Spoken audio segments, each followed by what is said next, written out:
오늘 우리에게 주신 하나님의 말씀은 구약 성경에서 봅니다. 구약 성경 시편 106편 5절을 장성 목사의 연이어본으로 봉독합니다. 나로 주님의 택하신 자의 형통함을 보고 주님의 나라의 기쁨으로 즐거워하게 하시며 주님이 주신 터전과 함께 자랑하게 하소서. 아멘. 오늘 우리는 성령님 아래 성경 위에 하나님의 말씀을 듣기를 원합니다. 오늘 여러분들이 주목하실 설교 제목은 당신은 무엇을 자랑합니까? 입니다. 당신은 무엇을 자랑하냐고 오늘 본문은 우리에게 묻고 있습니다. 오늘 본문에서 세 번째 마디입니다. 주님이 주신 터전과 함께 자랑하게 하소서. 이분은 자신이 주님이 주신 터전을 자랑한다고 얘기를 합니다. 또 그럴 수 있기를 원한다고 신앙 고백을 하고 있습니다. 이 말씀을 우리들에게 적용을 시키면 그러면 우리들이 자랑하고 싶은 것은 무엇이냐? 우리들이 내세우고 싶은 것은 무엇이냐?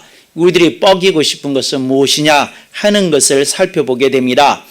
지난 전전주소부터 시작이 되어서 여러분들은 광복 70주년 기념 선교를 통해서 시편 106편 5절 시리즈 말씀을 들어오고 계십니다.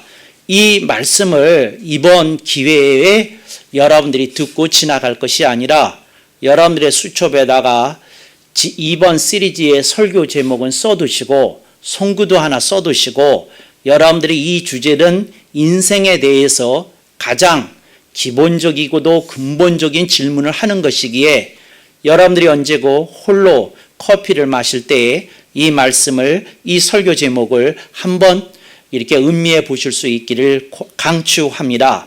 첫 번째 설교 제목 다시 한번 불러드리겠습니다. 당신은 무엇을 봅니까? 이렇게 묻습니다. 이분은 주님의 택하신 자의 형통함을 봤다는 겁니다. 당신은 무엇을 보냐? 무엇을 보고 사냐? 이렇게 묻습니다. 두 번째, 당신은 무엇에 즐거워합니까? 이분은 말합니다. 하나님의 나라가 잘 되는 것으로 나는 기쁨을 삽니다. 그리고 그걸 즐거워합니다. 당신은 무엇에 즐거워합니까? 하고 물었습니다. 오늘은 당신은 무엇을 자랑합니까? 혹은 무엇을 자랑하고 싶느냐 하는 것을 여러분들이 생각해 보실 수 있기를 바랍니다. 어떤 분이 세계 일주 여행을 다녔습니다. 근데 이분이 집을 팔아서 다녀왔습니다. 그래서 여러 곳을 다녔는데 이분의 자랑이 뭐냐? 세계 일주를 했다는 겁니다. 또 어떤 분이 자랑을 합니다. 자기가 전국에 맛집을 굉장히 많이 돌아다녔다는 겁니다. 수첩을 꺼내서 얘기를 합니다. 1805개의 업소를 다녔다는 겁니다. 맛집을 그렇게 다 다녔다. 이렇게 자랑을 합니다. 또 어떤 이는 얘기를 합니다. 나는 부엉이 컬렉션을 모았다. 그래서 이분이 박물관을 개설을 했는데 하여튼 전 세계에서 부엉이로 된 제품을 모두 다 모았다는 겁니다. 또 어떤 이는 또 성냥곽을 모았습니다. 참 100년 전의 성냥곽, 150년의 성냥곽, 유로까지 가서 그걸 또 다 모았다는 겁니다. 그래서 어떤 이는 또 얘기합니다. 자기 아들이 하버드대에 갔다는 겁니다. 어떤 이는 얘기합니다. 자기 딸내미가 MIT에 들어갔다는 겁니다. 이런 거 가지고 자랑을 합니다. 어떤 이는 얘기합니다. 나 이번에 새 차 뽑았어 얘기합니다. 그래서 사람들이 쉴 새 없이 무엇을 가지고 자랑하고 싶어 합니다. 어떤은 얘기합니다. 그런데 말없이 얘기합니다. 뭡니까? 자동차 튜닝에 빠져 있어요. 그래서 자동차를 산 것이 3천만 원 주고 샀는데 6천만 원 들여서 튜닝했다는 겁니다. 그런데 보통 사람은 튜닝이 뭔지 또 그 세계가 뭔지 모르기 때문에 다 이 차가 이 차 같고 저 차가 저 차 같이 보입니다. 눈먼 것들 그러면서 혼자 뻐기면서 삽니다. 그래서 당신은 무엇을 자랑하느냐 하고 하느냐는 겁니다. 어떤 이들은 요즘에 문신을 합니다. 왼쪽 문신, 오른쪽 문신 그러면서 팔을 디밀어냅니다. 무슨 얘기입니까? 대부분의 사람들이 안 하는 문신했다는 겁니다. 이분이 등도 했는데 늘 벗고 다닐 수 없는 걸 안타깝게 여기더라고요. 그래서 늘 보일 수 있는 팔에다가 요즘 문신하는 게 대세라고 합니다. 또 어떤 이는 얼굴에다가 피어싱을 5군데 했습니다. 이거 자랑하는 겁니다. 너희들은 용기가 없어서 이렇게 뚫지 못할 거야. 하나는 몰라도 나처럼 5개는 뚫지 못할 거야 얘기합니다.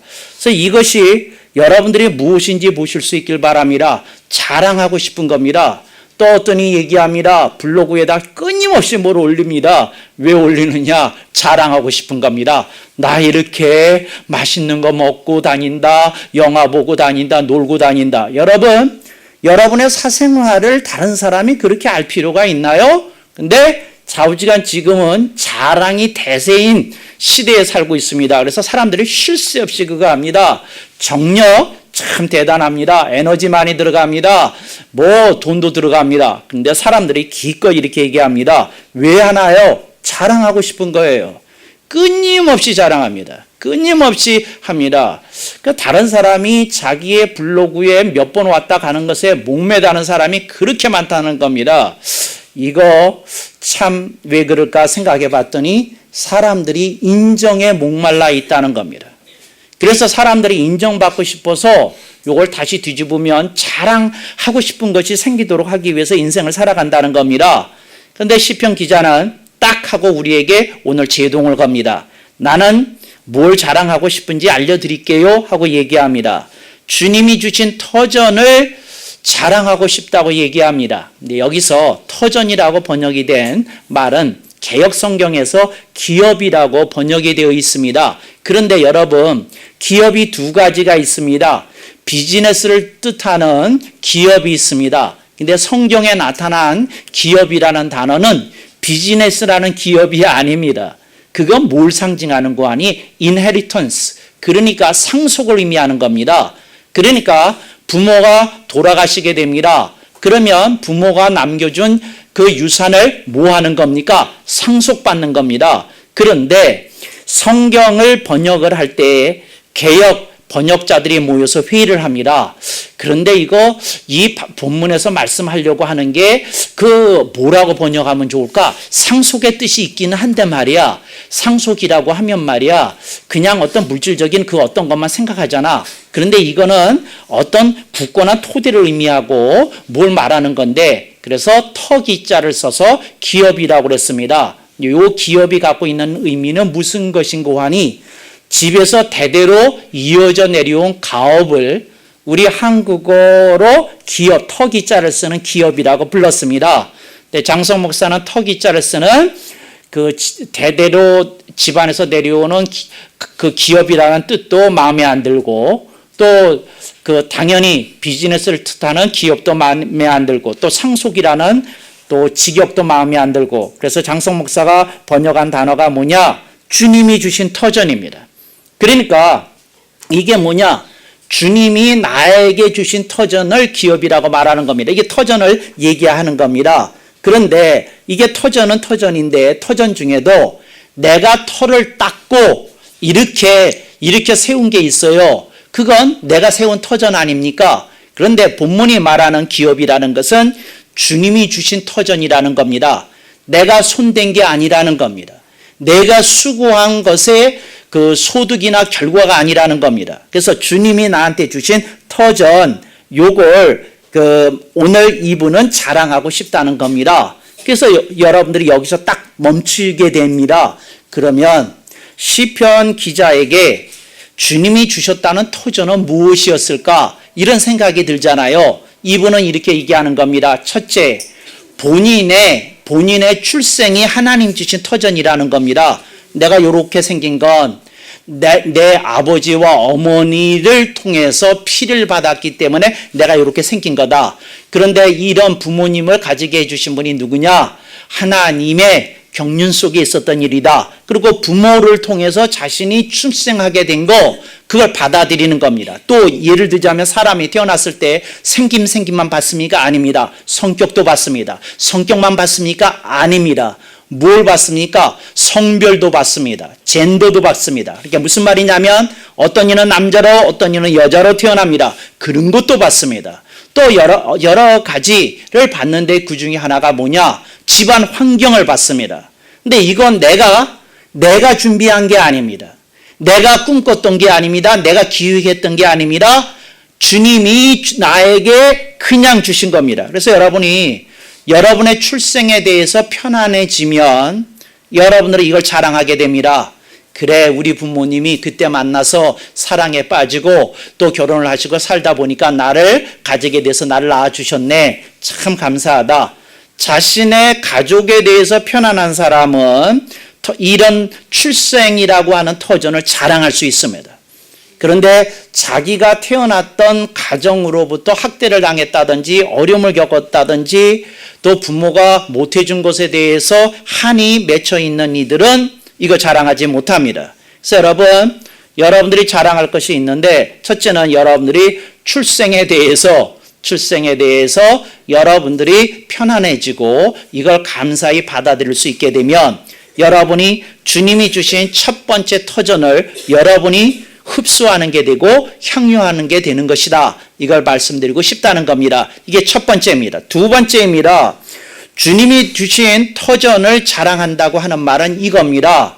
나의 존재를 받아들이는 겁니다. 나의 존재를 받아들인다는 말이 무슨 말이냐면, 여러분, 세상이요, 딱 이상해요. 뭐가 이상하냐면, 위를 쳐다보면 여러분들보다 잘난 사람 끝이 없어요.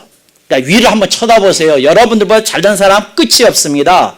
근데 세상이 묘한 건 여러분들보다 못한 사람을 찾아보면 밑으로 내려봐도 끝이 없어요. 정말이에요. 왜 그렇게 이 세상에 내가 이제 정상인이라면 그렇게 장애인이 많습니까? 왜 이 세상에 뭐 그렇게 어려운 환경에 태어나는 그런 그 나라들의 하여튼 사람들이 많습니까? 근데 그런 것들이 보이더라는 거죠. 그런데 내 존재에 대해서 편안해진다는 건 이런 뜻입니다. 무슨 뜻이냐면, 그래, 위로 봐도 끝이 없고 아래로 봐도 끝이 없구나. 그래, 내가 요만큼 생긴 게, 내가 그냥 이런 재능 가지고 있는 게 그냥 감사하다. 그래, 내가 다른 사람처럼 생기면 좋겠지만, 그렇지만 생각해봐. 내가 다른 사람처럼 생기면 내가 아니잖아? 그러니까 이렇게 생긴 게 나니까 내가 이걸 좋아해야지. 이런 기특한 생각이 들게 되면 여러분들이 주님이 주신 터전 가운데 두 번째, 여러분의 존재를 받아들이게 되는 겁니다. 그래서 여러분들이 출생이라고 하는 터전을 받아들일 수 있길 주님의 이름으로 축원합니다. 두 번째, 여러분의 존재. 근데 이 존재라고 말할 때는 여러분에게 장점도 있지만 단점도 있습니다. 강점도 있지만 약점도 있습니다. 이런 걸 내가 수용하는 겁니다. 내가 받아들이는 겁니다. 그리고 내 존재를 누리게 될 때 내가 나의 존재를 자랑하게 되는 것인 줄로 믿습니다.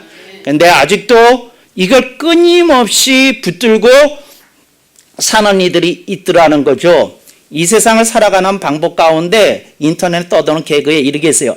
이 세상에서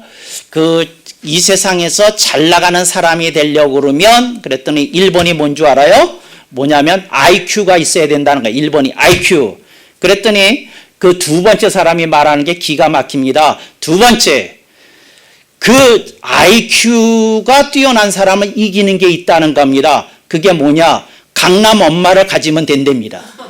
그러니까 내가 아무리 공부를 못해도 이 치맛바람에 강력한 강남 엄마를 가지게 되면 머리 똑똑한 놈을 이길 수 있다는 겁니다. 근데 이걸 요즘 인터넷에서는 새로운 용어로 부르더라고요. 잔디 깎기 엄마라고 부르더라고요. 그러니까 뭐냐면, 애가 집을 샀는데, 미국에서 집을 샀는데 바빠가지고 집 잔디를 정리를 못하고 있다. 그럼 엄마가 뉴욕에 사는 그 아들의 집으로 서울에서 출장을 와가지고 사람을 벌써 잔디를 깎아준다는 겁니다. 정말 이 강남 엄마 두신 분들 좋을 것 같아요. 하여튼 이게 두 번째입니다. 그래서 여기까지 두 번째인데, 세 번째가 있어요.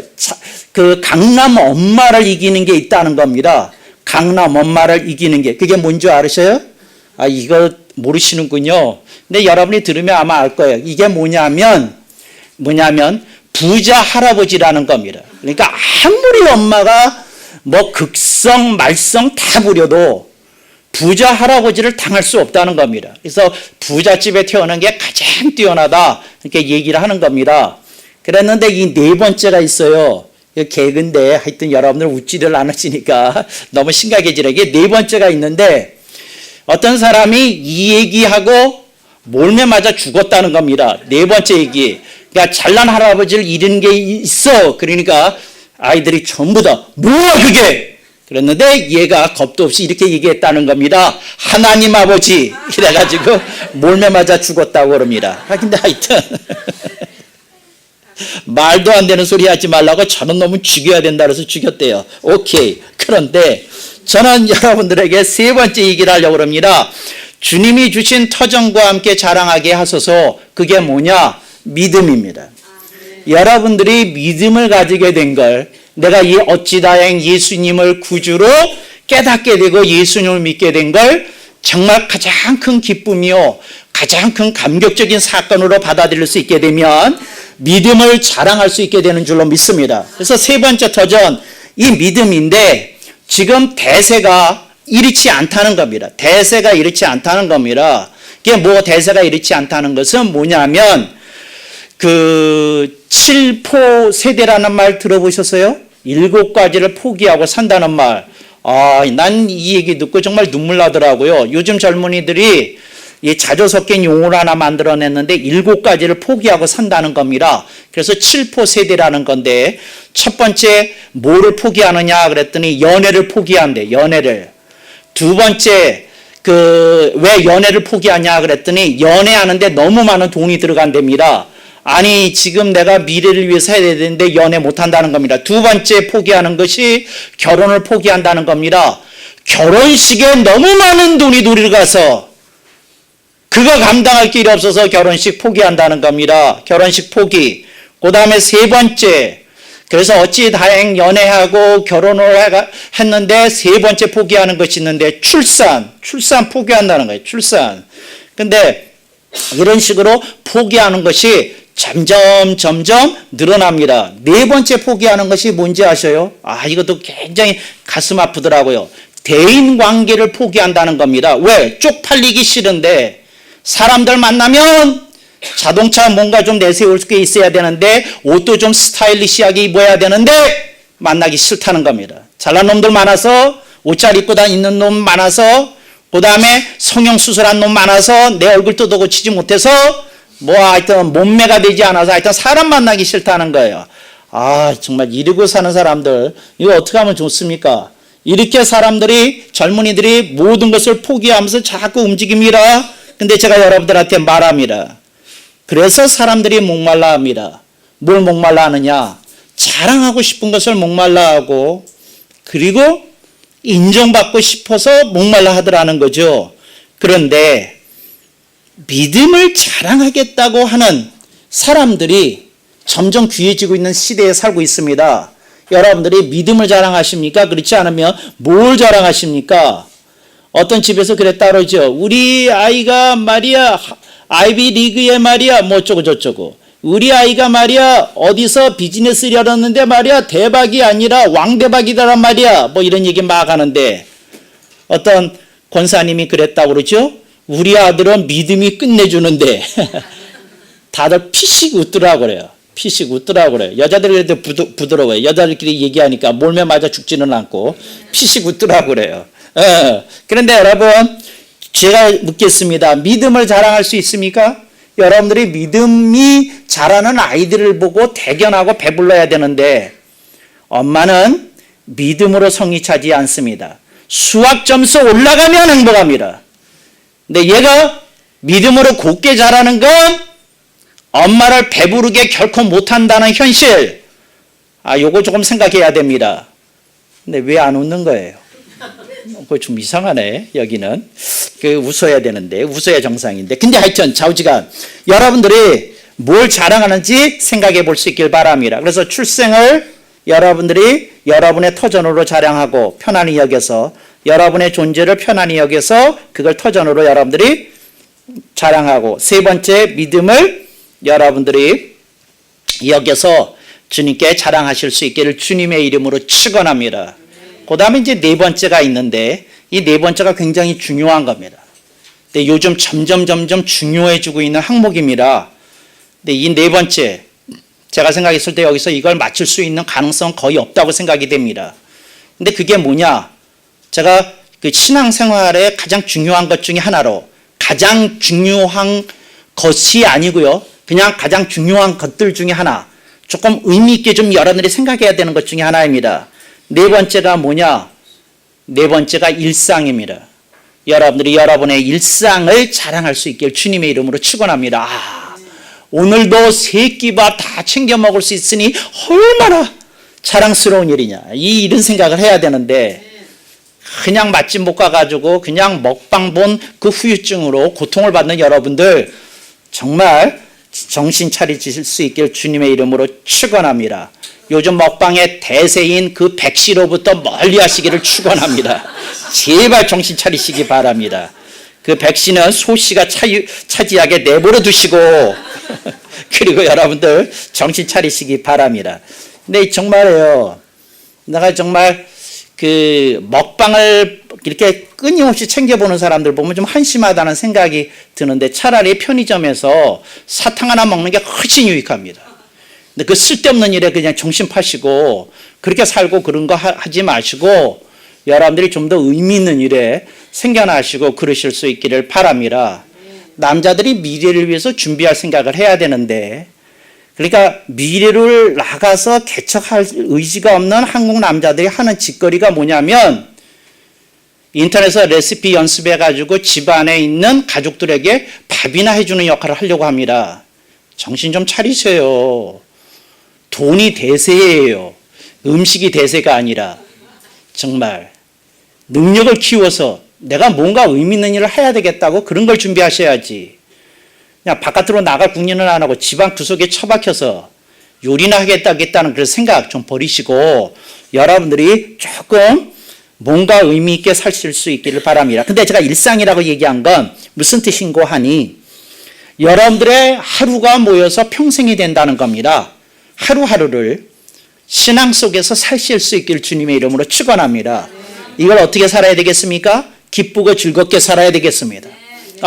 기쁘고 즐겁게 살 수 있기를 주님의 이름으로 축원합니다. 인생이요.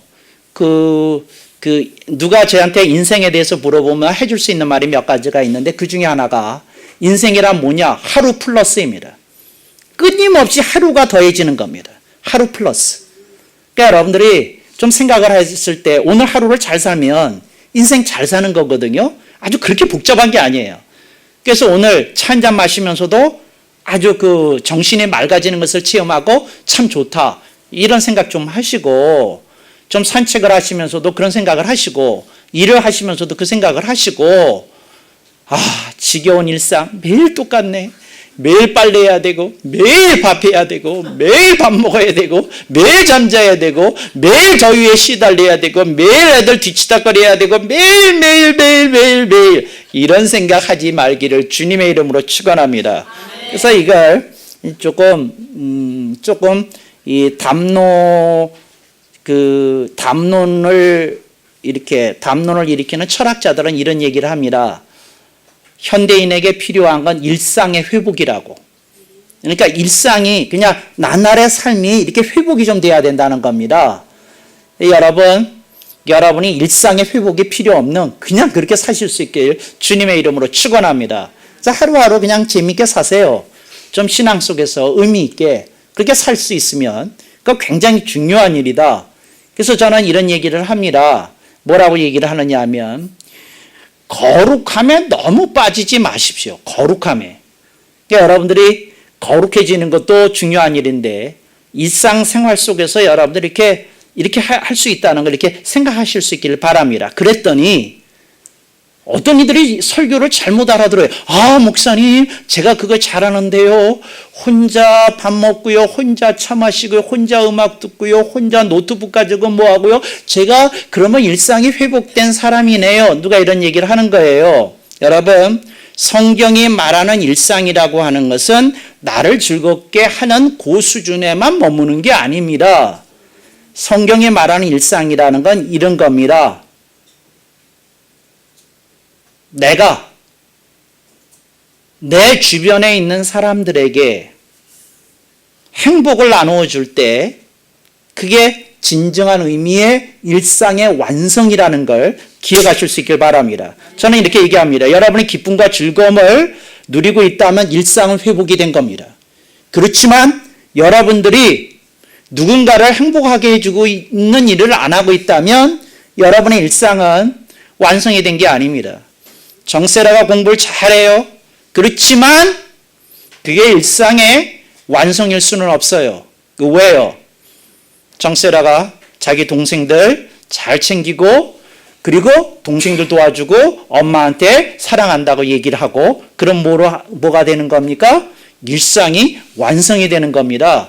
그래서 여러분 저는 이런 얘기를 합니다. 안중근 의사가 옛날에 유명한 말을 이렇게 중국 고전에서 인용을 했는데 책은 다음에서 인용했는데 뭐냐면 하루라도 책을 읽지 않으면 입안에 가시가 돋는다 이런 말을 했어요. 정말 그런 따라쟁이 하지 마시지 이런 생각을 했어요. 제가 여러분한테 아주 기막힌 말을 가르쳐 드리겠습니다. 하루라도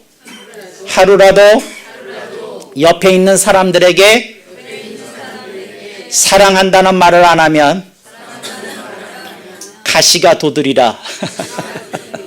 하루라도 주변에 있는 사람들에게 따뜻함을 느끼게 못한다면 가시가 돋으리라. 좀 이런 생각하시면서 사실 수 있기를 주님의 이름으로 축원합니다. 제가 사람을 만나기 위해서 가끔 스타벅스나 이런 데 가서 느끼는 게 있어요. 근데 젊은이들 중에 혼자 오는 사람이 그렇게 많더라고요. 그래서 커피도 마시고 뭐하고 그러는데 좀 이렇게 여유롭고 행복해 보여요. 그래서 일상의 회복은 됐는데 이 젊은이들이 일상의 완성을 모르고 있는 거예요. 그러니까 여러분들이 혼자 즐기는 것으로 멈추지 마시고 누군가에게 내가 따뜻함과 사랑을 나눠줄 때 하루가 완성이 되고 일상이 완성이 된다는 거 기억하십시오. 그래서 여러분들이 그냥 아침에 눈 뜨면서 이러십시오. 오늘 누구한테 따뜻한 말을 먼저 할까? 오늘 내가 누구한테 사랑을 나누어 줄까? 나는 내가 생각해도 너무 따뜻함이 많고 사랑이 넘치는 사람 같대. 나는 내가 이뻐 죽겠어. 이러고 일어나실 수 있길 주님의 이름으로 축원합니다. 근데 이거를 갖다가 오늘 누가 나에게 꽃 한 송이 안 주나? 누가 나한테 이 이쁘다는 소리를 안 해줄 거나 뭐 이딴 생각 가지고 일어나지 마시고 조금 이렇게 생각해 보실 수 있기를 바랍니다. 어느 왕국에서 왕이 거지들을 1년에 한 차례씩 이렇게 이제 왕궁으로 초대를 했대요. 그래서 왕궁을 초대를 하는데 왕궁에 뭐냐면 그렇게 큰 평지 같은 데가 있을 거 아닙니까? 그러면 한 1000명 정도 이렇게 되는 이렇게 이제 잔디겠죠 아마 그런 데로 이제 거지를 다 왕궁으로 활짝 열고 이제 그 행사를 치른다는 겁니다. 근데 치르면 이제 거린들이 올 거 아닙니까? 거린들이 오는데 이제 하나씩 이제 막 올 거 아닙니까? 그럼 이제 1000명이 차는데 그 왕이 꼭 하는 행사가 있답니다. 음식을 배불리기 이제 대접을 한 다음에 그 왕이 이제 질문을 한답니다. 뭐라고 질문을 하는데 질문을 그 중에서 1000명이 모인 거지 가운데 이렇게 한 사람이라도 제대로 대접하면 오늘 밥값은 후히 받았네 이렇게 말씀을 하시고 그러지 않으면 심한 말을 듣는답니다. 밥값도 못하는 사람들을 그러니까 얘기는 안 하지만 밥값도 못하는 사람들에게 내 귀한 음식 줬다. 밥값도 못하는 사람들을 내가 오늘 대접했구나. 이 말은 안 하지만 이제 그런다는 겁니다. 그러니까 이제 거지들이 가면서 긴장을 하면서 임금님이 오늘 뭔가 질문을 할 텐데 우리가 정신 차려서 대답을 해야지 이제 이러는데 임금님이 이런 질문을 하더라는 겁니다. 굉장히 의미 있는 말인데 사람들로 하여금 생각하게끔 만드는 겁니다. 임금이 이렇게 질문하더라는 겁니다. 거지는 매일 행복하면 안 되나? 이런 질문을 했다는 거예요. 거지는 매일 행복하면 안 되나? 근데 거지들이 이렇게 여러분 표현은 안 하지만 자존심만큼이나 뭐가 있을 겁니까? 열등감이 있고 또 그들이 이렇게 굳세게 이렇게 생활을 해나가는 강인한 힘만큼이나 뭐가 있습니까? 그 삶 속에서 이렇게 패배감 같은 것이 있을 거 아닙니까? 그러니까 거지로 살겠죠. 그런데 거지는 매일 행복하면 안 되나? 그랬는데 한 거지가 손을 들더라는 거죠. 그래서 임금이 신호를 보내니까 신하가 신하를 보내니까 그 거지가 일어나서 절을 하고 이런 대답을 하더라는 겁니다. 그게 참 의미 있는 말이에요. 거지는 행복하면 안 되나? 거지의 대답이 이겁니다. 사람 나름입니다.